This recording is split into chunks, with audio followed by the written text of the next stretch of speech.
Hello friends, welcome back to the YouTube channel dictation club. आज का editorial जो है वो पाकिस्तान में हो रही अव्यवस्थाओं पर आधारित है। इसकी पीडीएफ आपको टेलीग्राम चैनल पर मिल जाएगी। उसकी लिंक नीचे डिस्क्रिप्शन बॉक्स में मिल जाएगी। तो वीडियो को कर लीजिए लाइक और चैनल को कर लीजिए सब्सक्राइब। डिक्टेशन स्टार्ट करते हैं 5 सेकंड के बाद।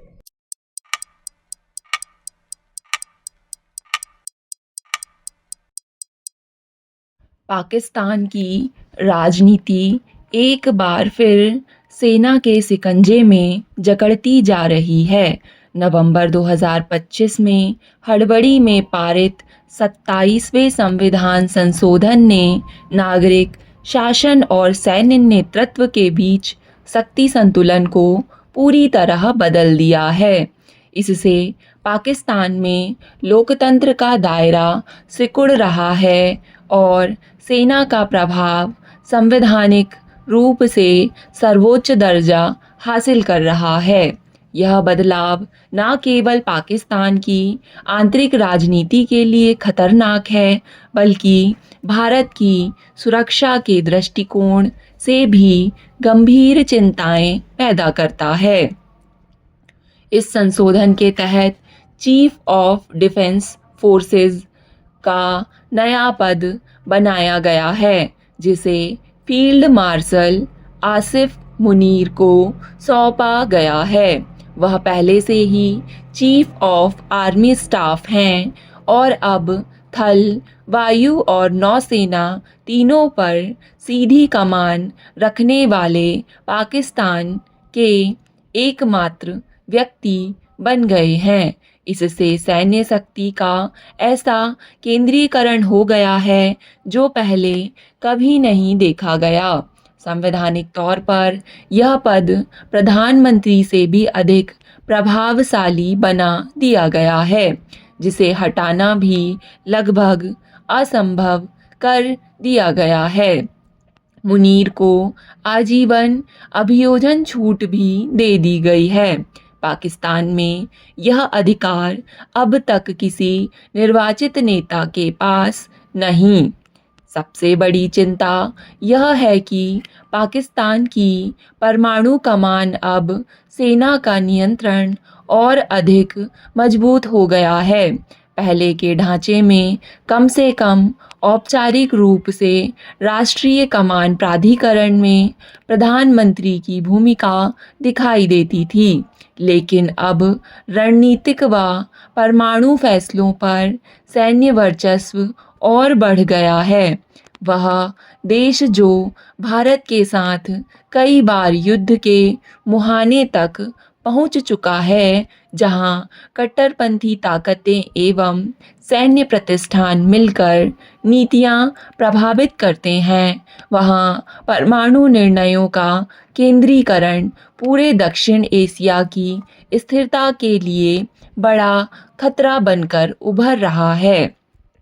भारत के लिए यह स्थिति इसलिए भी खतरनाक है क्योंकि पाकिस्तान की आंतरिक अस्थिरता और सैन्य श्रेष्ठता का दावा अक्सर भारत विरोधी आक्रामकता के रूप में सामने आता है। मई 2025 की टकरावपूर्ण घटनाओं के बाद मुनीर की छवि पाकिस्तान में भारत के विरुद्ध निर्णायक नेता के रूप में गढ़ी गई है। आसिफ मुनीर की सैन्य चालित नीतियां और राजनीतिक बयानबाजी भारत पाक संबंधों को लगातार तनावपूर्ण बनाए रखने की दिशा में है। मुनीर की आंतरिक वैधता भी काफ़ी हद तक भारत विरोध पर टिकी दिख रही है। जैसा कि इतिहास में कई बार पाकिस्तान में होता आया है, भारत की पश्चिमी सीमाओं पर सीमा पार से आतंकवाद और ड्रोन आधारित तस्करी बढ़ने की संभावना को भी नज़रअंदाज नहीं किया जा सकता। पाकिस्तान में जब भी सेना की पकड़ मजबूत होती है, भारत के विरुद्ध लो इंटेंसिटी वॉरफेयर को बढ़ावा मिलता है। मुनीर कार्यकाल में यह और तेज हो सकती है। अंदरूनी मोर्चे पर पाकिस्तान पहले ही बड़े संकटों से घिरा है। बलूचिस्तान में अलगाववाद, खैबर पख्तूनवा में टीटीपी का फिर से उभार, आर्थिक अव्यवस्था और राजनीतिक ध्रुवीकरण। ऐसा इतिहास कहता है कि जब पाकिस्तान के भीतर परिस्थितियां बिगड़ती हैं तो उसका ध्यान बाहरी मोर्चे, विशेषकर भारत की ओर मोड़ा जाता है ताकि घरेलू असंतोष को दबाया जा सके। मुनीर को मिला अभूतपूर्व अधिकार इसी दिशा में संकेत देता है। वह आंतरिक सुरक्षा विफलताओं की भरपाई भारत विरोधी नीतियों से करेंगे। भू रणनीतिक दृष्टि से भी यह महत्वपूर्ण है कि पाकिस्तान ने सऊदी अरब और अमेरिका के साथ सुरक्षा सहयोग को फिर बढ़ावा दिया है। गाजा में एक संयुक्त मुस्लिम शांति बल में सक्रिय योगदान की पेशकश ने उसे अंतर्राष्ट्रीय मंचों पर कुछ समर्थन दिलाया है। विश्व पहले से ही यूक्रेन, पश्चिम एशिया और इंडो पैसिफिक के तनावों में उलझा है, इसलिए पाकिस्तान में लोकतंत्र पर हो रहे हमलों पर अंतर्राष्ट्रीय प्रक्रिया धीमी है।